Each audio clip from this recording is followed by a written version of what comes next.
어떤 한 곳에 막히게 되거든요. 막히면서 여기에서 염증을 일으켜요.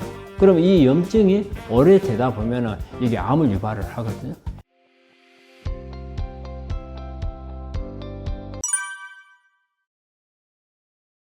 일상생활에서 있는 발암물질 중에 미세 플라스틱이 요즘에 상당히 문제가 많이 되죠. 이 미세 플라스틱이 보면은 지금 특히 환경 호르몬하고 관련해 가지고서 앞으로 막 갈수록 많아지기 때문에 미세 플라스틱은 단순한 플라스틱이 아니고 어떤 환경 호르몬적인 영향을 주고 이게 이제 발암물질로 갈 수 있다. 이제 이렇게 보는 거고요. 그리고 우리가 또 하나는 이제 주방에서 나오는 미세먼지. 특히 우리 이제 주부들 폐암의 가장 큰 원인이고, 특히 요즘에 사회적인 문제가 되는 게 학교 급식소에서 일하는 분들이 폐암이 많이 발생을 해서 요즘에 산재까지 적용을 해주고 있잖아요. 그래서 미세먼지, 이런 부분들이 발암물질로 많이 작용을 하죠. 그리고 생각할 수 있는 부분들이 이제 주방기구들. 주방기구들이 특히 이제 프라이팬 같은 거, 특히 이제 그 안에 코팅이 되어 있는 이런 부분들, 주방기구들이 사실 특히 플라스틱 제품으로 되어 있는 경우는 작용을 많이 하니까 우리가 일상생활에서 일단은 뭐 다양하게 많이 있죠. 근데 딱 꼽으라면 뭐 이 정도는 그런 부분에 해당이 되지 않나 생각을 해요.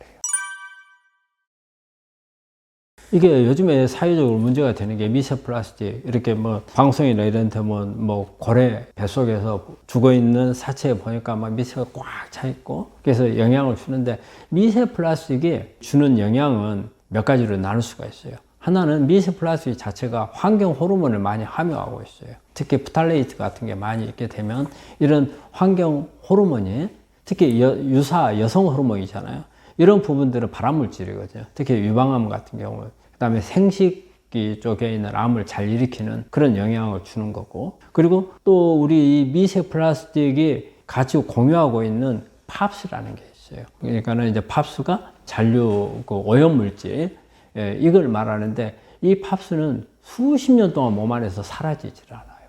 그리고 암을 일으킬 수 있는 그런 물질이거든요. 우리가 여기에 보면 우리 제초제로 고엽제 있잖아요. 이런 것도 이제 이런 부분들인데, 이 미세 플라스틱이 이런 부분들하고 같이 있는 경우가 있어요. 그래서 이제 발암물질로 작용을 하고, 또 하나는 이 미세 플라스틱은 고용성분이잖아요. 그럼 어떤 게 이제 미세 플라스틱이라 보느냐? 되게 여러 가지 아직 기준이 정확하게 되어 있지는 않지만, 어떤 사람들은 1mm 이하면은 미세 플라스틱으로 본다. 또 어떤 경우에는 0.3mm. 그러니까 300 마이크로에서 한 500 마이크로 이하가 되면은 미세 플라스틱으로 본다. 이런 그 어떤 정확한 규정은 아니지만 잠재적으로 이제 이리 보는데, 이런 부분들이 우리 인체에 들어오면 어떤 한 곳에 막히게 되거든요. 막히면서 여기에서 염증을 일으켜요. 그럼 이 염증이 오래되다 보면은 이게 암을 유발을 하거든요. 그래서 이렇게 그 자체가 가지고 있는 환경 호르몬이나 아니면 팝스나 이렇게, 아니면 물리적으로 막혀서 염증을 일으켜서 암을 일으킬 수 있는 그런 요인이 되기 때문에, 우리 미세 플라스틱에 대한 개념은 앞으로 조금 더 우리 특히 암 환자들이나 암을 예방하고자 하는 분들한테는 이런 부분들하고 접근하는 부분들을 차단할 수 있는 방법을 좀 많이 찾아야 될 것 같아요. 일단 암이라고 하는 것은 조금만 했을 때는 증상이 없죠. 암은 이 암이 어떤 물질을 생산을 해가지고 인체에 영향을 주는 것보다는 암 자체가 이렇게 성장을 하면서 덩어리가 커지면서 주변을 압박을 해가지고 이 압박에 의한 문제들이 주 증상으로 나오는 거거든요. 그래서 어느 정도 덩어리가 커지게 되면은 이게 장기에 대해서 어떤 기능을 전부 다 차단을 시켜버리고, 그래서 이제 어떤 위험해지고 하는 건데, 일단 근데 이게 자각 증상이 느껴졌다, 암을 의심할 만한 어떤 증상이 나왔다, 이러면은 어느 정도 진행이 됐다고 봐야죠. 암이 커져 있어서 그런 부분들이 나오는 거니까 일단은 자각 증상이 나오면 진행은 됐다. 근데 이것을 말기로 생각하는 건 아니죠. 말기로 생각할 필요는 없어요. 또 말기의 경우도 있을 수 있어요. 너무 늦었을 경우는. 그런데 대개 자각 증상이 나와서 말기까지라고 보기는 어려워요. 그런데 그런 증상이 나온다면 일단은 초기는 아니라는 뜻이잖아요. 그러면은 오히려 치료 시기를 당겨야 되는 거예요. 이걸 또 검사를 하기 위해서 이 병원 저 병원 다니고 시간을 끌고 하는 것은 좋지 않죠. 그래서 자각 증상이 나오는 것은 어떻게 보면 우리가 자각 증상이 나오지 않는 암들보다 치료를 서둘러라는 개념을 저는 말하고 싶어요. 그리고 빨리 서두르면은 좋아질 수 있다는 거예요. 그래서 자각 증상이 나와서 있으니까 나는 이제 다 퍼졌어? 나는 이제 안 될 거야? 이런 생각까지는 할 수 있는 그런 부분은 아니라고 봐요. 좋아하는 음식 먹는 게 좋죠. 그런데 좋아하는 음식이 어떤 거냐 이거죠. 자, 내 입이 좋아하는 음식, 그런데 몸이 좋아하는 음식하고는 다르죠. 그래서 우리가 좋아하는 음식은 맞아요. 그런데 입이 좋아하는 음식, 머리가 좋아하는 음식은 아니라는 거죠.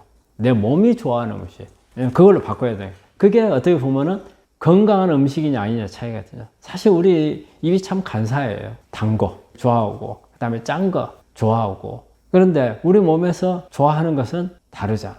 그래서 좋아하는 건 맞아요. 좋아하는 건 맞지만 내 몸이 좋아하는 걸 먹었으면 좋겠다. 그리고 우리가 약을 먹을 때 약이 쓰잖아요. 근데도 약은 먹잖아요. 그렇듯이 몸에 음식도 마찬가지예요. 음식도. 되게 약은 쓰듯이 우리 몸에 건강에 좋은 것은 사실 별로 맛없는 것들이 많아요. 맛없는 것들이. 그렇지만 내 몸이 좋아하니까 줘야죠. 내 몸이 원하는 것, 내 몸이 좋아하는. 저는 그렇게 생각합니다. 패스트푸드라든지, 그 다음에 이제 특히 이제 우리 튀긴 종류, 트랜스지방, 이런 거. 우리 트랜스지방도 뭐 튀긴 것 뿐이 아니고, 마가린이라든지 버터 이런 거 다 트랜스지방이에요. 그러니까 이런 부분들을 이제 많이 이제 이렇게 먹는 사람들이 사실 오랫동안 거기에 취해 있는 사람들이 암이 걸렸다 해가지고 바로 바꾸기 어렵단 말이에요. 어쩌다 한번 먹는 거 어때요? 물어본다고요. 그럼 내가 항상 하는 말이 그래. 살 것 같으면 먹지 말고 죽을 것 같으면 먹으라 그러거든요. 전부 다 치료하는 것도 암도 치료하는 것도 살라고 하는 치료인데 내가 이거 안 먹으면 죽을 것 같으면 먹어야죠. 그 정도로 내가 절실하고 죽을 것 같으면 한 번 정도 먹어라. 하지만 평소 때는 내 몸이 원하는 것을 이제 먹어줘라 이런 말을 하는데 그런 부분들을 너무 이렇게 무조건 한 번도 먹으면 안 된다. 그거는 아니라고 봐요. 내가 정말 어쩔 수 없다. 난 진짜 이건 내가 평생 동안 이것만 먹고 살아왔는데 이거 한 번 먹으면 어떻게 했냐. 그 받는 스트레스 그것도 엄청 크거든요. 그렇다면 한 번 정도는 그 스트레스 줄여주는 것도 괜찮다고 생각해. 하지만 이게 옛날 내 생활로 돌아가서는 안 된다는 거예요. 그리고 이 음식이 나한테 줄 수 있는 영향의 경중을 따져가지고서 예를 들어서 닭고기를 먹는다. 닭고기를 삶아서 먹는 게 좋으냐 튀겨서 먹는 게 좋으냐 이럴 때는 내가 꼭 닭고기를 먹고 싶어. 그러면 튀기면은 트랜스지방이 많잖아요. 더 안 좋잖아요. 그러면 삶아서 먹는 거 한번 먹는다든지. 그러니까 내가 좋아하지만 조금 더 유해하지 않는 방향으로 조리를 하는 거. 특히 육고기 같은 거, 소고기 같은 거 붉은색이잖아요.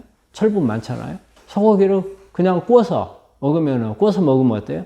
구운 것 때문에 안 좋아. 그 다음에 안에 철분 많이 있어. 그 다음에 뭐 성장 호르몬 들어있어. 포화지방산 많아. 안 좋잖아요. 그러면 이것을 내 소고기를 먹는데 어떻게 조금 더 유해하지 않게끔 먹을 수 있는 방법. 저는 이렇게 삶아서 먹고. 삶아서 먹는 경우는 철분도 빠져요.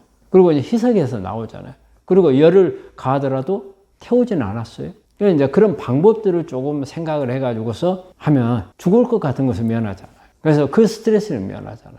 그래서 가능한 안 먹는 게 좋지만 정말 죽을 것 같다. 그러면은 먹되 조금 더 유해하지 않는 방법을 찾아서 먹는 거고 그 횟수가 잦아지면 안 돼요. 어쩌다 한 번이 여러 번이 되면 항상이 되는 거란 말이에요. 그게 어쩌다 한 번으로 끝나야 돼요. 그래서 저는 만약에 내가 먹는다 한다면 일주일에 한 번 저는 이제 생선류를 환자들한테 이렇게 권하기도 하는데 보통 한 일주일에 2번, 많으면 3번 정도 30cm 이하의 생선을 먹으라는 이야기를 하거든요.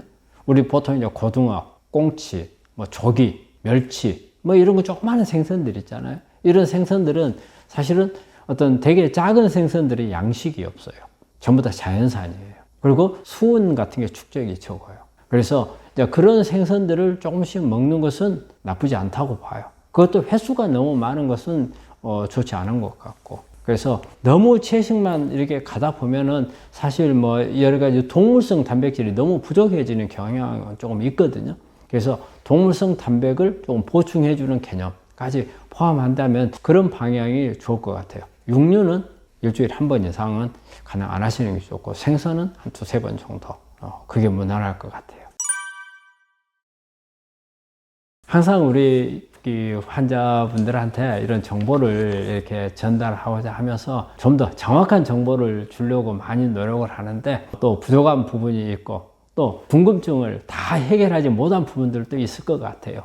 그래서 이런 부분들이 있으면 댓글에 올려주시면 또 이게 자료를 모아서 이렇게 방송을 통해서 또 알려드리도록 하겠습니다. 항상 여러분들한테 정확하고 좋고 유익한 방송을 하도록 노력하도록 하겠습니다. 감사합니다.